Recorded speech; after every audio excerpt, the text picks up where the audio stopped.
नमस्कार, न्यूज़आवर के खास कार्यक्रम में आपका स्वागत है। मैं हूं देवेंद्र कुशवाहा। आज हम इस कार्यक्रम में बात करेंगे आपातकाल के संघर्ष को लेकर। सीएम डॉक्टर मोहन यादव ने मीसाबंदियों के लिए कई बड़ी घोषणाएं की हैं। मीसाबंदियों के लिए सरकार की घोषणा पर अब विपक्ष सवाल खड़े कर रहा है। क्या है पूरा मामला, जानते हैं।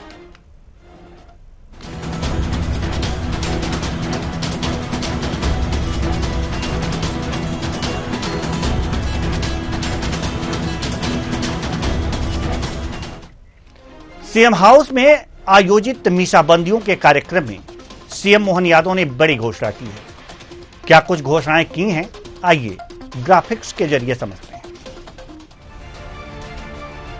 अब स्कूल में पढ़ाया जाएगा आपातकाल का संघर्ष।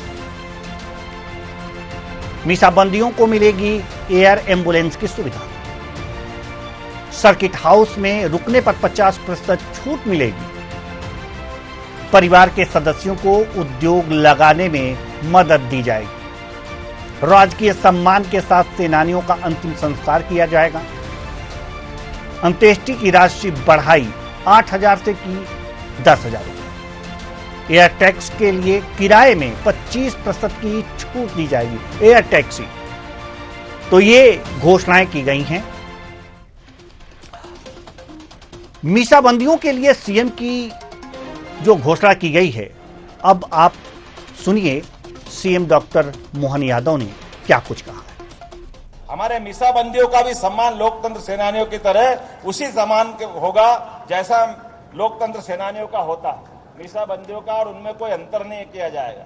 अभी तक इसमें 8,000 रुपये अंत्येष्टि में मिलते हैं, अब 10,000 रुपये अंत्येष्टि के समय देने की व्यवस्था शासन के द्वारा की जाएगी।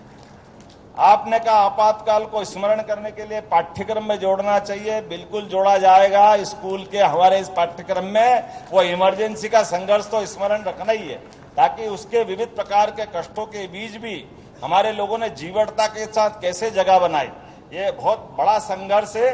मैं आप सबको इस अच्छे एकत्रीकरण की बधाई देता हूं, क्योंकि मैं मीसाबंदी की बधाई तो दूंगा नहीं, क्योंकि आपातकाल का दिवस था, वो तो बहुत खराब दिन था, ये काला अध्याय था। लेकिन आप सब ने मिलकर के जो संघर्ष किया, मैं आपको बधाई देता हूं। इसके अलावा आपके अपने परिवार के अंदर भी बच्चे बड़े हो रहे हैं, नया व्यवसाय चाहिए, कोई काम धंधा चाहिए, तो हमने निश्चय किया है कि अलग अलग प्रकार से निवेश के सारे मामलों में जिनको अपने उद्योग धंधे लगाना है, कोई कामकाज करना है, जिनको लघु उद्योग, कुटीर उद्योग, हैवी इंडस्ट्री, जो भी काम करना, आप सूची बनाकर उनके बच्चों की भी देंगे तो उनकी प्रशिक्षण कराकर यथा योग्य जैसी व्यवस्था है, उनके रोजगार के प्रबंधन भी अपनी सरकार के द्वारा किए जाएंगे। मीसाबंदियों की सौगात पर कांग्रेस के मीडिया विभाग अध्यक्ष का कहना है कि मीसाबंदियों का मामला बीजेपी जबरदस्ती खींच रही है। मीसाबंदियों को पेंशन अब बंद कर देनी चाहिए, क्योंकि स्वतंत्रता संग्राम सेनानियों को जितनी पेंशन नहीं दी गई, उनसे अधिक पेंशन हमेशा मीसाबंदियों को दे दी गई। सुनिए डॉक्टर मुकेश नायक, अध्यक्ष कांग्रेस मीडिया विभाग, क्या कुछ कह रहे हैं। 70 के बाद से लगातार मीसाबंदियों को पेंशन मिल रही है, और आजादी की लड़ाई लड़ने वाले स्वतंत्रता संग्राम सेनानियों से ज्यादा पेंशन मीसाबंदी ले चुके हैं। कृपा करके कब तक इस मुद्दे को खींचते रहोगे?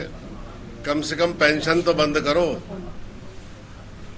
आप एक तरफ तो कह रहे हैं कि मंत्रियों का जो टैक्स है अब मंत्री देंगे, सरकार नहीं देगी, आप रेवेन्यू बचा रहे हो, और राज्य शासन के खजाने से इतने पैसे हर महीने मीसाबंदियों को जा रहे हैं। ये रेवेन्यू लॉस नहीं है।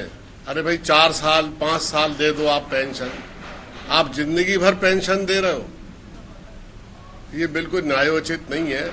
ये कोई मुद्दा इस देश में रहा ही नहीं है। लगातार इस मुद्दे को उठाकर आप एक विक्टिम कार्ड प्ले करते हो पूरे देश में। कितने साल हो गए मीसाबंदियों को रिहा हुए, उसके बाद जनादेश भी आ गया, कांग्रेस पार्टी चुनाव भी हार गई, और जननेत्री श्रीमती इंदिरा गांधी ने पूरे देश से माफी मांग ली। ये स्टेट्समैनशिप देखिए आप। उसके बावजूद भी लगातार इस मुद्दे को उठाना, जीवित रखना, लगातार पेंशन लेना, ये बिल्कुल ठीक नहीं है। तो मीसाबंदियों पर रार मची हुई है। मध्य प्रदेश की सरकार ने मीसाबंदियों के लिए कुछ घोषणाएं की, जिसको हमने ग्राफिक्स के माध्यम से अभी इस कार्यक्रम में दिखा। और अब जो कांग्रेस है ये कह रही है कि ये बहुत हो चुका, उतनी पेंशन तो स्वतंत्रता संग्राम सेनानियों को नहीं दी गई जितनी कि मीसाबंदियों को दी गई, अब ये बंद होना चाहिए। आज इसी मुद्दे पर हम चर्चा करेंगे और चर्चा के लिए हमारे साथ जो मेहमान जुड़े हुए हैं उनसे आपका परिचय करा दें।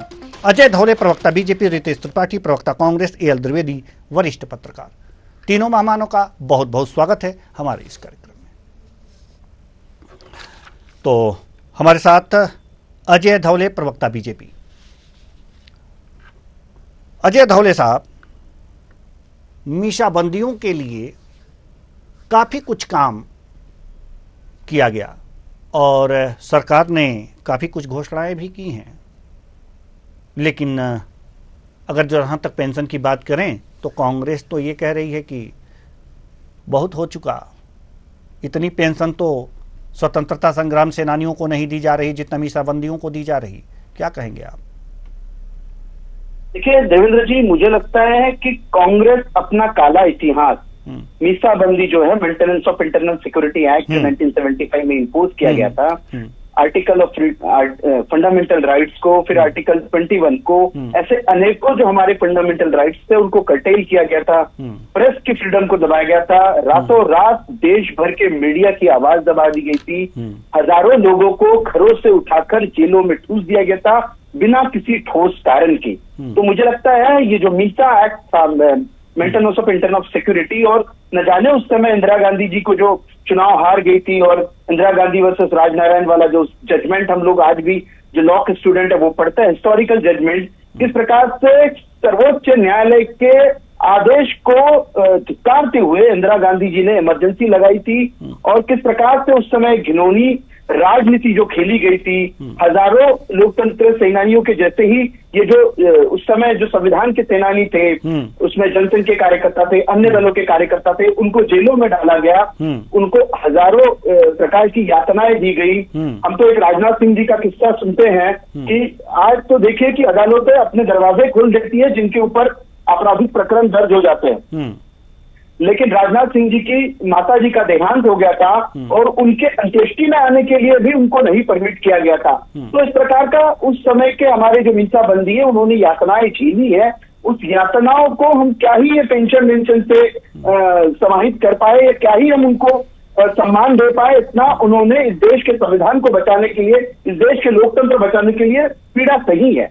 आज कांग्रेस अपना ये काला इतिहास और जो उनके पूर्वजों ने किया हुआ पाप है उसको अपने एक भाषणबाजी से नहीं धो सकती। आज ही देवेंद्र जी हमारे लोकसभा में आदरणीय लोकसभा अध्यक्ष जी ने इसके लिए प्रस्ताव पारित करवाया और उस समय किस तरह की बेहूदगी कांग्रेस के सांसदगण कर रहे थे, विपक्ष के सांसदगण कर रहे थे, क्योंकि आप किसी भी व्यक्ति को पूछ लीजिए जिसने 1975 के इमरजेंसी का दौर देखा हो, वो भयावह आज भी उसके जहान में ताजा है। किस प्रकार से घरों से बच्चों को उठा के जो युवा पीढ़ी थी, जो राजनीति में उस समय नई नई आई थी, देश के लोकतंत्र में जिन्होंने पार्टिसिपेट करना बस शुरू किया था, उनको कॉलेज के छात्र थे, जो आज हम देख रहे हैं नीतीश कुमार जी जैसे लोग या अन्य जो लोग जो समय, ये लोग सिर्फ राजनीति करने, देश की राजनीति में अपना कंट्रीब्यूशन देने आए थे, लेकिन लोकतंत्र में उनकी आवाज को दबा दिया गया था। और वो किस प्रकार का दौर चला था हमने सबने हम लोगों ने उसको सुना है, लेकिन जिन्होंने देखा है वो ही इसको बता सकते हैं कि इस देश में स्वतंत्रता के बाद में भी अगर कोई दूसरा सबसे बड़ा आंदोलन रहा है जिसने देश के संविधान की आत्मा को झकझोर कर रख दिया था, वो था 1975 में आपातकाल को लगाना। और उस आपातकाल के ये 16-18 महीने जो भी रहे हैं, वहां से उन लोगों को बाहर निकलकर आज जो भारत का लोकतंत्र स्थापित हुआ है, ये उस प्रकार की एक ऐसी जर्नी रही है जिसको हम शब्दों में समाहित नहीं करते, जिसको ये जो पेंशन के हम लोग बात कर रहे हैं उस सम्मान से उनको समाहित नहीं करते। हजारों प्रकार की उन्हें सुविधाएं भी दी जाए, लेकिन जिस प्रकार की उन लोगों ने यातनाएं पीड़ाएं झेली है, ये सब कमी है। जी बिल्कुल। रितेश त्रिपाठी जी, प्रवक्ता कांग्रेस, हम आपके पास आना चाहेंगे। और अगर जो मीसाबंदियों को पेंशन दी जा रही है और तमाम सुविधाएं दी जा रही हैं, तो इसमें कांग्रेस को दिक्कत कहाँ है? बहुत अच्छा सवाल आपने किया है। हमें इसमें कोई दिक्कत नहीं है, पर मैं अपनी बात शुरू करने पहले सबसे पहले तो न्यूज आवर के सभी दर्शकों को नमस्कार करता हूं और 2 शब्दों में अपनी बात शुरू करता हूं जो मैंने भारतीय जनता पार्टी के कुशल वक्ता की बातें सुनी। मेरा कहना है, इधर उधर की बातों से तो खामोशी ही अच्छी है, या कुछ ऐसी बात करो जो खामोशी से अच्छी हो। अर्थात 50 साल, आज से ठीक 49 साल पहले देश में इमरजेंसी शासन आया था, जिसके बाद इंदिरा गांधी जी ने सारे देश के सामने माफी भी मांगी थी। आज भी देश में अघोषित आपातकाल है, पर क्या मैं पूछना चाहता हूं कि 24 लाख बच्चों की नौकरियां के साथ खिलवाड़ हुआ। अभी आपने देखा नीट में किस तरह से मजाक किया गया। क्या भारतीय जनता पार्टी अपने आप को 18 करोड़ कार्यकर्ताओं की पार्टी कहती है? क्या किसी भी व्यक्ति ने उन बच्चों के लिए एक ट्वीट भी किया? क्या एक मैसेज किया? क्या एक प्रदर्शन किया? आज देश में खाने का तेल हो, पेट्रोल की कीमतें हो, किसान की यूरिया हो, आम जनता की रोजगार हो, ये सब अघोषित आपातकाल के ही लक्षण हैं। सबसे बड़ी बात, संसद में एक ही सत्र में 147 चुने हुए सांसदों का माइक बंद कर देना और सदन से निलंबित कर दिए जाना।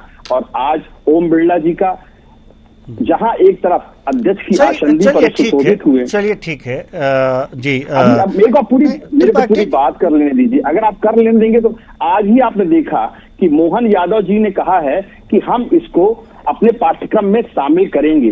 तो मैं मानता हूं पाठ्यक्रम सदैव 2 चीजों को लेकर होता है, या तो हुनर हो या तो संस्कार। रितेश जी, आपके वीडियो नहीं आ पा रहे हैं और बाकी हम आएंगे आपके पास, आपको पूरा मौका मैं आपको बता रहा हूँ, पाठ्यक्रम 2 चीजों से मिलकर बनता है, या तो आपके संस्कार हो या तो आपका हुनर हो।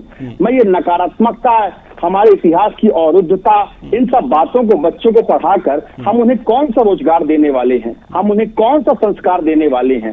भारतीय जनता पार्टी और उनकी मानसिकता से जुड़े हुए कुछ लोगों को जेल में बंद कर दिए जाने के बाद, कांग्रेस की जो ये बातें हैं, क्या आपको हमें तो ये लगता है कि डर रही है कांग्रेस, क्योंकि इतिहास से कुछ सीखा जाता है और आपातकाल भी एक हमारा इतिहास है, अगर जो आप माने तो जी और आप ना माने तो भी ये इतिहास तो है। और इसलिए इसकी सच्चाई लोगों को जाननी चाहिए, बच्चों को जाननी चाहिए कि हाँ, अगर आपातकाल आता है तो ये स्थितियां पैदा हो जाती हैं और इससे बचा जाना चाहिए। तो ये अगर जो पाठ्यक्रम में शामिल हो जाता है तो हमें तो नहीं लगता कि कोई बहुत बड़ा पहाड़ टूट पड़ा। हमें तो जैसे इतिहास के पन्ने पढ़ाए जाते हैं, अपने महापुरुषों को पढ़ाया जाता है, उनकी गाथाएं पढ़ाई जाती हैं, वैसे ये भी पढ़ाया जाएगा। बहुत अच्छी बात है जी। अगर आपको लगता है हमारे देश के बच्चों को टेक्निकल एजुकेशन नहीं दिया जाना चाहिए, एग्रीकल्चर एजुकेशन नहीं दिया जाना चाहिए, तो क्या बायोलॉजी नहीं, क्या आपसे ये किसने कह दिया कि ये सारी चीजें विलुप्त कर दी जाएंगी और सिर्फ आपातकाल पढ़ाया जाएगा? ये भी तो नहीं है ना। आप नहीं, ये भी कहा है किसी ने, या बीजेपी ने कहा है या फिर और किसी ने कहा है कि नहीं, टेक्निकल शिक्षा बंद और सीधे सीधे सिर्फ आपातकाल की पढ़ाई होगी? क्या ऐसा हुआ है क्या? अगर ऐसा हुआ है तो गलत है।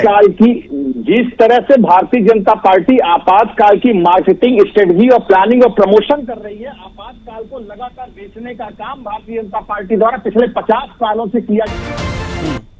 भारतीय जनता पार्टी से कि एक क्रम के तहत उन लोगों को जेल में भेज दिया गया, हमारे इतिहास की अवरुद्धता को वो दर्शाता है। दूसरी लाइन से कोट करूंगा, मैं पूछना चाहता हूँ, भारतीय जनता पार्टी से आजादी की लड़ाई में इन लोगों ने कोई योगदान नहीं दिया, पूरा देश जानता है। इस तरह से सावरकर के पीछे छुपकर इन्होंने राजनीति की, आजादी की लड़ाई में अंग्रेजों को जासूस बन के काम किया। और क्या देश के जो लोगों ने अपनी जवानी देश के नाम पर बर्बाद कर दी, अपना पूरा जीवन समर्पित कर दिया, उनके परिवार को आपने कितनी पेंशन दी? आजाद की मां के साथ क्या हुआ पूरा देश जानता है। ये पॉइंट की बात है, ये पॉइंट की बात है, ये पॉइंट की बात है रितेश त्रिपाठी जी, ये पॉइंट की बात है, ये आपकी बात पॉइंट की बात है कि अगर मीसाबंदियों को जितना पेंशन दिया जा रहा है वैसे ही स्वतंत्रता संग्राम सेनानियों को दिया जाना चाहिए, ये पॉइंट की बात है। लेकिन नहीं दिया जाना चाहिए या फिर आपातकाल को कोर्स में नहीं लागू किया जाना चाहिए, ये बात हम नहीं मानेंगे। हम आएंगे, आपके पास आएंगे और फिर जो है अजय धौले जी से, बीजेपी जो प्रवक्ता हैं, उनसे हम जवाब लेंगे। लेकिन इस समय हम जाना चाहते हैं ए एल द्विवेदी जी के पास। ए एल द्विवेदी जी वरिष्ठ पत्रकार हैं, मध्य प्रदेश की राजनीति को बहुत अच्छी तरह से समझते हैं। ए एल द्विवेदी जी, वास्तव में जो पाठ्यक्रम में आपातकाल शामिल करने की बात की गई है और भी जो बातें हैं, मीसाबंदियों को जो लाभ देने की बात की गई है, क्या आपको कहीं से इसमें गलत दिखाई देता है कि ऐसा नहीं होना चाहिए? देखिए, निश्चित तौर पर आप एक बात समझिए, अगर ये जो लोग हैं इन्होंने देश के लिए काफी प्रयास किया, और दूसरी ओर अगर हम बात कर लेते हैं तो ज्यादातर इसमें वह लोग हैं जो अपने युवावस्था में संघर्ष के दौरान चोटिल भी हुए, घायल भी हुए, उन्होंने कई यातनाएं झेली, और आज वो ऐसे मुकाम पर हैं कि वह कुछ और कार्य नहीं कर सकते। कई ऐसे भी लोग हैं जो बीमार हैं, बहुत सारे शारीरिक उनको कष्ट है। तो अगर ऐसे वो लोग हैं तो निश्चित तौर पर उनको पेंशन के हकदार वे लोग बनते हैं, क्योंकि उन्होंने अपना जीवन में ऐसे संघर्ष दौर से वे गुजरे हैं जहां पर वे कुछ कर नहीं पाए और उनकी उम्र जो है वो निकल गई। तो निश्चित तौर पर आज अगर वह इस उम्र में है तो उनको निश्चित तौर पर पेंशन मिलना चाहिए। हाँ, लेकिन दूसरी बात यह है कि अगर जो एक दायरा होता है, एक स्वतंत्रता सेनानी को जो मिल रही है, उसी आधार पर मीसाबंदियों को भी कहीं ना कहीं उसी आधार पर दायरे में रखना चाहिए और उसी आधार पर ही पेंशन का बंटवारा होना चाहिए। लेकिन अब नियम क्या है, वह जीएडी के जो मूल नियम है उसको देखने के बाद ही बता पाएंगे कि कितनी उनको मिल रही है। क्योंकि जहां तक मेरा ऐसा अनुमान है कि पूर्व में जब पूर्व मुख्यमंत्री शिवराज सिंह चौहान थे तो उन्होंने करीब करीब 30,000 रुपए के आसपास की शायद घोषणा की थी, शायद मेरा यह अनुमान है, मुझे कंफर्म नहीं है। लेकिन अब वह कितनी बढ़कर मिलेगी पेंशन, ये एक देखने और सोचने वाला विषय है। दूसरी ओर रही बात जो पाठ्यक्रम की, जो आपका दूसरा प्रश्न था कि पाठ्यक्रम में इसको शामिल किया जाए कि नहीं किया जाए, तो निश्चित तौर पर हम लोगों ने जिस प्रकार से पूर्व में इतिहास पढ़े हैं, चाहे वह रानी लक्ष्मीबाई का इतिहास हो, चाहे शिवाजी का इतिहास हो, शौर्य गाथाएं हैं, बहुत से ऐसे इतिहास रहे हैं। तो अगर एक इस प्रकार का भी एक चैप्टर अगर पाठ्यक्रम में जुड़ता है तो हमारे युवाओं को एक कहीं ना कहीं पॉजिटिव पॉइंट या कुछ ना कुछ उसमें संघर्ष जो हुए हैं उस समय लोगों ने क्या दिक्कतें आई, क्या समस्याएं आई, वह सुनने और समझने की एक शक्ति उनके अंदर उत्पन्न होगी। जी बिल्कुल बिल्कुल, सुनने और समझने की शक्ति यहां पर उत्पन्न होगी। अब रितेश धौले जी, माफ कीजिएगा, रितेश त्रिपाठी जी, रितेश त्रिपाठी जी, आपने ए एल द्विवेदी जी की बात सुनी, उन्होंने क्या कहा? आपको क्या लगता है कि ए एल द्विवेदी जी की बातें कहीं से गलत हैं? उनकी बातों से अपनी सहमत नहीं रखता हूं। मैं ये मानता हूं कि भारत देश में ऐसी अनेकों घटनाक्रम हैं। अगर आपको इतिहास ही पढ़ाना है तो आप आजाद जी की कहानी पढ़ाइए, भगत सिंह की कहानी पढ़ाइए, आप बिस्मिल की कविताएं पढ़ाइए, आप अशफाक उल्लाह खान की बातें पढ़ाइए। और इसके अलावा भी इंदिरा गांधी 1975 की क्यों नहीं? क्यों नहीं? क्योंकि वह एक राजनीतिक घटनाक्रम था। मैं आपसे पूछना चाहता हूं कि आज से 25 तो क्या अंग्रेजों को यहां से भगाना ये राजनीतिक नहीं था? क्या वो अंग्रेजों को जो इमरजेंसी लगी थी उसमें अंग्रेजों को देश से भगाया जा रहा था क्या? उससे ज्यादा नागरिक अधिकारों का तो हरण किया गया था ना इसमें। के लिए कुछ राजनीतिक कार्यकर्ता, दैहिक स्वतंत्रता का अधिकार छीन लिया गया था, वाक स्वतंत्रता का अधिकार, यानी कि आर्टिकल कुछ नहीं था। स्वतंत्रता का अधिकार, आज का देश में स्वतंत्रता का अधिकार नहीं छीना जा रहा। आज प्रेस का इंडेक्स कहां आगे गिर गया, क्या ये आपको मालूम है? आज भारत देश प्रेस फ्रीडम ऑफ स्पीच में सबसे निचले पायदान पे खड़ा है। और मैं सबसे बड़ी बात यहाँ पर 1975 में कहाँ खड़ा था, जरा बताइए। 1975 में कहाँ खड़ा था? जहाँ खड़ा था वहाँ आज भी खड़ा है। अच्छा, तब अपनी पॉलिटिकल पावर का उपयोग करते हुए इंदिरा गांधी जी ने देश से इंडेक्स आपने बनाया था 1975 में, इंडेक्स आपने बनाया था। क्या नरेंद्र मोदी की देश से माफी मांगेंगे जो उन्होंने विगत एक दशक में किया है? अच्छा, एक बात बताइए, 1975 की जो आपातकाल की घटना है, जो आपातकाल की घटना है, क्या उसे आप सही मानते हैं? मैं उसे सही नहीं मानता हूँ। नहीं मैं उसे सही नहीं मानता हूं, पर क्या भारतीय जनता पार्टी जो हाल के दिनों में देश के साथ हो रहा है, क्या उसे भारतीय जनता पार्टी में सही तो जब मानते सही हैं? नहीं मानते हैं तो ये सही काम, ये गलत पर काम मैं ये को जरूर दोहराया ना मानता जाए। हूं, नहीं, ये जब मैं सही ये नहीं जरूर मानता हूं नहीं, कि सही नहीं मानते हैं तो भारतीय माफी जन- मांग लीजिए, माफी मांग लीजिए। माफी इंदिरा गांधी जी ने मांगी थी। ठीक है, आपसे बात आपके हाँ, क्षेत्र में ठीक लाना है। चाहूंगा, आपके ठीक है, संदर्भ में ठीक है, हाँ, माफी इंदिरा गांधी ठीक जी है। ने देश से मांग ली है। मांग ली है ना, जनता पार्टी की तो मांग मांग ली है तो ये सिद्ध हो गया ना गलत काम, गलत काम तो सिद्ध हो गया ना। तो गलत काम का बचाव क्यों कर रहे हैं आप लोग? तो मैं जो आपसे गलत पूछना काम चाहता किया हूं, गया जले था मुर्दे और उखाड़ उसके के विपरीत, क्या सुनिए जीवन सुनिए यापन सुनिए सुनिए सुनिए सुनिए त्रिपाठी जी, जब जी। गलत काम किया गया था खुद इंदिरा गांधी ने माफी मांग ली थी। तो गलत काम का जी। विरोध करने वाले व्यक्तियों को जब प्रताड़ित किया गया था तो उनको पेंशन क्यों जी। नहीं मिलनी चाहिए? क्योंकि वो तो सही काम जी, किए, अब- उन्हें नहीं, वो तो सही काम जी। किए ना। हमें ये बताइए वो बिल्कुल सही काम किए कि किया। नहीं? जो गलत आपको- काम का विरोध किए, प्रताड़ित हुए, वो सही थे कि नहीं सही? वन वे कम्युनिकेशन रखेंगे या सेकंड सुनेंगे भी? नहीं नहीं, आप हमें अगर आप बताइए, सुनना पहले मेरे चाहते तो सवाल मैं का बोलूं। जवाब दीजिए। तो आप जब जवाब देने का समय देंगे तब तो मैं बोलूंगा। हाँ तो दीजिए ना, जवाब दीजिए। हाँ, मैं आपसे पूछना चाहता हूँ हम्म। कि उस समय गलत लोगों को पेंशन मिले, इनका गलत हुआ क्या? जिन 24 लाख युवाओं को के साथ अभी ये नीट के एग्जाम में धोखाधड़ी हुई, क्या पटवारी अरे परीक्षा में नीट जिन का हम बच्चों के अलग साथ बहस कर धोखाधड़ी लेंगे, हुई, क्या हम दो लोग हम कोविड काल में जी, अपने घर तक हम पहुंचते कर लेंगे पहुंचते जिन्होंने बहस। दम तोड़ दिया, त्रिपाठी क्या जी उनके नाम कहाँ के इधर उधर चले जाते हैं आप लोग? उसके बारे में आने वाले पाठ्यक्रम पूरा में विश्व तमाम भ्रमण करा जाएगा। देंगे क्या है आप? आपसे पूछना चाहता हूँ, राजनीति 1975 में आइए, विपक्षी नेताओं छोड़िए के अभी। खेल में आप सुनना नहीं चाहते? आपसे बोलना हम क्या चाहते सुने? हैं? आप नीट की बात कर रहे हैं, हम मीसाबंदियों की बात कर रहे हैं, आप नीट की बात कर रहे हैं, आप गलत और सही की बात कर रहे हैं। क्या सुने हम आपकी बात? इधर उधर पूरा विश्व भ्रमण कराएंगे क्या? आधे घंटे की डिबेट में पूरे देश की समस्या लाएंगे क्या? हम मीसाबंदियों की बात कर रहे हैं, आप मीसाबंदियों की बात कीजिए। मीसाबंदियों को अगर यह आपातकाल गलत था, अगर आपातकाल गलत था त्रिपाठी जी, तो उस गलत काम का विरोध करने वाले और प्रताड़ना सहने वाले पेंशन के हकदार क्यों नहीं है? हम आपसे पूछ रहे हैं।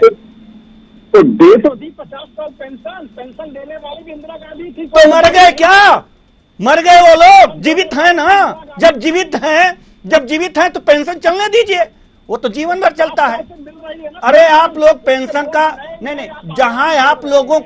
जहां आप लोगों को विरोध करना है, जहां जो मुद्दे उठाने वो तो उठाते नहीं है। जिसको आपने ही गलत सिद्ध कर दिया उसी का नहीं, उसी की वकालत करते रहते हैं। आप हमें यह जरा बता दीजिए, अगर जो वास्तव में आपको पेंशन का ही ये करना है, पेंशन को ही सर्वोच्चता देनी है, तो आप दीजिए ना कि जिनकी पेंशन, जिन लोक सेवकों की पेंशन खत्म कर दी गई है, जरा उसको लेकर के सड़कों पे आइए, देखिए हम आपके साथ हो जाते हैं। जो प्रताड़ित हुए हैं, नहीं, जो आपके गलत नीतियों से प्रताड़ित हुए हैं, आपका अधिकार है। कांग्रेस को अपने खजाने से देना चाहिए। आप ये कहिए ना कि ये कांग्रेस की गलत नीति के कारण हुआ है और कांग्रेस को अपने खजाने से मीसाबंदियों को पेंशन देना चाहिए, सरकार ना दे। आपको ये कहना चाहिए, आप अपने फंड से दीजिए। ये कहना चाहता नहीं, आप अपने फंड से दीजिए। अगर जो गलत काम किए हैं आप, तो अपने फंड से दीजिए। भारतीय जनता पार्टी जिन बच्चों के साथ ये अभी घटनाक्रम हुआ, उनको अपने फंड से पैसा देने वाली है क्या? उनकी एग्जाम फीस, उनके एग्जाम फीस देने वाली है क्या भारतीय जनता पार्टी? गलत काम बीजेपी ने किया? नहीं, गलत काम बीजेपी ने किया? नहीं, गलत काम बीजेपी ने किया। माफी मांगा है बीजेपी ने कि हमने आपातकाल लगाया है। अरे मैं बच्चों की बात कर रहा हूँ, उस बात का मेरे को जवाब दे दीजिए। अरे सुनिए, नीट की हम अलग नीट के लिए अलग डिबेट बैठाएंगे, और इस पर कई डिबेट मैं कर चुका हूं। मीसाबंदियों की बात हो रही है और आपातकाल की बात हो रही है, उस पर डिबेट कीजिए। आपातकाल की बात हो रही, 50 साल हो गए देश में आपातकाल, कब तक उसको लेकर छाती पीटते रहेगा सत्ता पक्ष? कब तक उसको लेकर सत्ता पक्ष अपनी छाती पीटता रहेगा? जीवन भर। और जब तक यह भारत रहेगा, सभी आने वाली पीढ़ियों को भी ये बताया जाएगा इतिहास के माध्यम से। बताइए, यदि इसी बात से देश का उद्धार होना है तो बिल्कुल बताना चाहिए। होगा उद्धार ना, होगा उद्धार। इतिहास से जो सबक मिलता है वो सबक इससे भी मिलेगा। क्यों नहीं मानते इस बात को? जवाब दीजिए, उद्धार नहीं होगा। जवाब दीजिए अजय धौले जी, जवाब दीजिए, उद्धार नहीं होगा। मुझे लगता है देवेंद्र जी, कांग्रेस अपना काला इतिहास झुठला नहीं सकती। आज देश जान गया है कि किस प्रकार से उस समय लोकतंत्र की हत्या हुई थी। ये संविधान को बचाने की बात करता है, लेकिन संविधान का गला घोटने वाला अगर कोई देश में दल है तो वो कांग्रेस है। किस प्रकार से संविधान का गला घोटकर रातों रात इमरजेंसी लगा दी गई थी। और आज जब मीसाबंदियों को पेंशन की बात आ रही है, उन्हें सुविधाओं देने की बात आ रही है, तो ये स्वतंत्रता सेनानियों का विषय ला रहे। देखिए, देश में स्वतंत्रता सेनानियों में अगर नाम लिया जाए तो सरदार वल्लभ भाई पटेल की गुजरात में वहां पे मूर्ति लगी है। ये कितने लोग कांग्रेस के नेता जाके वहां नमन करके आए? नहीं किया। नेताजी सुभाष चंद्र बोस का इतिहास हमको कितना बड़ा है। कर्तव्य पथ पर जब नेताजी की मूर्ति लग रही थी, प्रतिमा लग रही थी, किसने विरोध किया था? तो कांग्रेस अपने सिर्फ कांग्रेस के लिए स्वतंत्रता सेनानी मतलब गांधी परिवार है, उसके इतर ना ये किसी को स्वतंत्रता में किसी का योगदान मानते हैं, ना ये मीसाबंदियों के सम्मान को मानते हैं। इनके लिए तो सिर्फ गांधी परिवार की वजह से ही भारत में स्वतंत्रता आई है। अनेकों हजारों स्वतंत्रता सेनानियों ने इस देश के लिए स्वतंत्रता में महत्वपूर्ण भूमिका निभाई है। हम उन स्वतंत्रता सेनानियों का सम्मान कर रहे हैं। सरदार पटेल जी के लिए आप देखिए, जिन्होंने भारत को जोड़ा, उस सरदार पटेल जी की इतनी बड़ी केवड़िया में मूर्ति लगी है। कभी कांग्रेस के नेतृत्व ने आज तक के गांधी परिवार ने उस मूर्ति पर जाके नमन नहीं किया, प्रतिमा में नहीं किया। हम सबसे ऊंचे सरदार की बात करते हैं, नेताजी सुभाष चंद्र की बात करते हैं, लेकिन साथ साथ हम उन मीसाबंदियों की बात करते हैं जिन्होंने इस देश के संविधान को, इस देश के लोकतंत्र को बचाने के लिए अपने जीवन के महत्वपूर्ण क्षण उन काल कोठरियों में गुजारे हैं। ये वीर सावरकर की बात करते हैं, लेकिन इनकी सर्वोच्च नेता रही हैं कभी इंदिरा गांधी जी, उन्होंने भी ठीक है, बिल्कुल समय बिल्कुल भी नहीं है, लेकिन एक सवाल हम जल्दी से लेना चाहेंगे कि जल्दी से जवाब दे दें। एल द्विवेदी जी, क्या आपको लगता है कि आपातकाल की जब बात होती है तो कांग्रेस को एक अंदरूनी डर सताने लगता है और इसी डर के कारण वो बिलबिला उठती है और इस तरह की बातें करती है? देखिए, पब्लिक डोमेन में सब कुछ आ चुका है, तो इसमें तो डर तो किसी बात का होना नहीं चाहिए, क्योंकि लोगों को तो सब पता है कि इतिहास क्या रहा है, किसने क्या किया है और क्या हो रहा है। आजकल वह युग आ गया है जिसमें आजकल किसी को अभी आप तो कॉल कीजिए ना, कॉल कीजिए, और लोगों को पता रहता है उसका कॉल। तो निश्चित तौर पर अगर इस प्रकार का घटनाक्रम हमारे देश में पूर्व में हुआ है तो निश्चित तौर पर ऐसे पाठ्यक्रम में शामिल करना चाहिए को। मैंने आपको पेंशन की जो बात हो रही है, अगर वो हकदार हैं और वो ऐसे उम्र के पड़ाव पर है कि अगर वे अन्य कोई साधन नहीं कर सकते हैं, अन्य कोई रोजगार के साधन उनके पास नहीं है, स्वरोजगार की कोई साधन नहीं है और उम्र दराज हो गया है, तो निश्चित तौर पर ऐसे लोगों को निर्धारित जो मापदंड है उसके अनुसार उनको पेंशन मिलना चाहिए। चलिए, चूंकि अब समय नहीं है, नहीं तो इस चर्चा को और आगे बढ़ाते। बहुत बहुत धन्यवाद सभी मेहमानों का, आप आए और अपने अपने विचार साझा किए। तो सौगात पर संग्राम हो रहा है। मीसाबंदियों को मध्य प्रदेश की सरकार ने सौगात दी है और इस पर जो विपक्ष है यानी कि कांग्रेस है, ये कह रहा है कि अब तो बहुत हो गया, अब मत दीजिए। लेकिन सवाल ये है कि इतिहास से सबक लेना जरूरी होता है, इसलिए आने वाली पीढ़ियों को पिछली अच्छी और बुरी बातों को जरूर पढ़ाया जाना चाहिए ताकि उससे आने वाली पीढ़ी सबक ले ले। इस बात को शायद कांग्रेस भूल गई और शायद इसीलिए इस बात का विरोध कर रही है जो नहीं होना चाहिए। फिलहाल इस कार्यक्रम में इतना ही, मुझे दीजिए इजाजत, नमस्कार।